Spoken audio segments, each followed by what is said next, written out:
छात्र छात्राएं हों उनको ऑनलाइन पर लाना और उनके वर्ष को खराब नहीं जाने देना, ये दुनिया के इतिहास में एक नया मानक स्थापित किया है हिंदुस्तान ने। और इसीलिए दुनिया के तमाम देशों ने इस बात को प्रशंसा भी की है। अभी भी ये जिस तेज़ी से इस बीच हम सोच रहे थे कि वैसे तो 15 फरवरी से हमारी परीक्षाएं होती हैं, 15 फरवरी से परीक्षा होकर के अप्रैल प्रथम सप्ताह तक ख़त्म होती हैं, लेकिन पीछे के समय में कठिनाई को देखते हुए हमने एक बार स्थगित किया और फिर 4 मई से और जून प्रथम सप्ताह तक के लिए हमने जो प्लान बनाया था। अभी वर्तमान की जो स्थितियां जो रही हैं, हमारे देश के प्रधानमंत्री जी ने आज एक तत्काल प्रभाव से एक बहुत उच्च स्तरीय बैठक का आह्वान किया। उनके सानिध्य में हम लोग आज बैठे और उनका जो मार्गदर्शन मिला छात्रों के हित में, क्योंकि हमारे लिए सबसे महत्वपूर्ण छात्र की सुरक्षा है और उसकी रक्षा है और उसके बाद उसका भविष्य।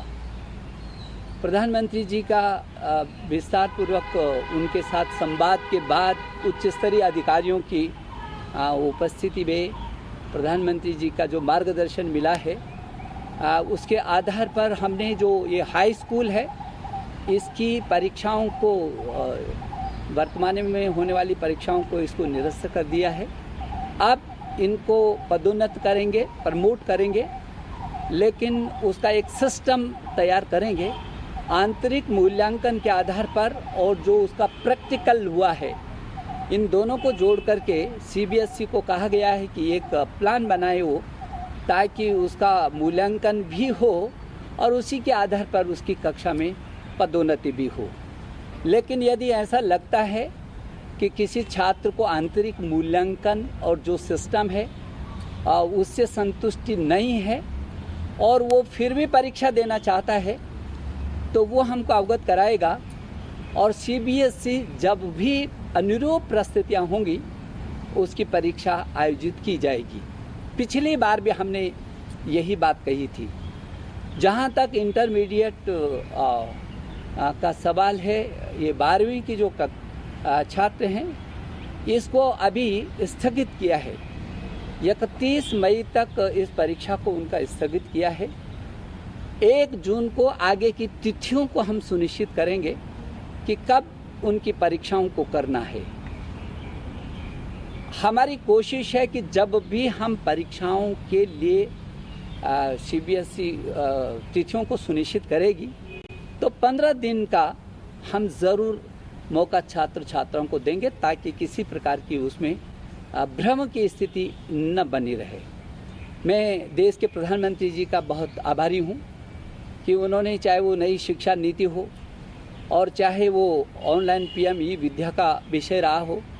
देश के 30-33 करोड़ छात्रों के साथ पीछे से चट्टान की तरह उनका हमको जो मदद मिलती है, सहयोग मिलता है, जो मार्गदर्शन मिलता है, जो हमको संरक्षण मिलता है, शायद ही किसी देश के प्रधानमंत्री जो सीधे बच्चों से संवाद करते हों और उनकी कठिनाइयों में हर हालत में उनके साथ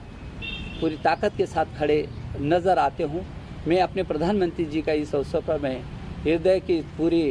देश के इन 33 करोड़ अभिभावकों की ओर से, 33 करोड़ छात्र छात्राओं की ओर से और अपने जो 1 करोड़ 10 लाख से भी अधिक अध्यापक हैं उनकी ओर से और जो 15 लाख से भी अधिक स्कूल हैं उनके भी ओर से अपने देश के प्रधानमंत्री का आभार प्रकट करता हूं कि ऐसे विषम परिस्थितियों में उन्होंने हमको मार्गदर्शन दिया। अब ये बच्चे की सुरक्षा भी होगी और निश्चित रूप में उसके भविष्य को भी हम अच्छे से संवार सकेंगे। ये कुल मिलाकर के ये सीबीएसई बोर्ड में जो इन परीक्षाओं में 35,80,000 के आसपास छात्र प्रतिभागी होते और 20 लाख से भी अधिक छात्र इसमें हाई स्कूल में हैं।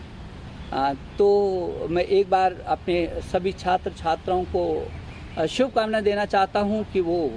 अपने भविष्य को संवारने के लिए पूरी ताकत के साथ अपनी तैयारियों में जुटे रहें और आगे जो भी परिस्थितियां बनेगी हम उनके सुरक्षा के साथ, उनके भविष्य के साथ हैं। धन्यवाद। सर, इसका जो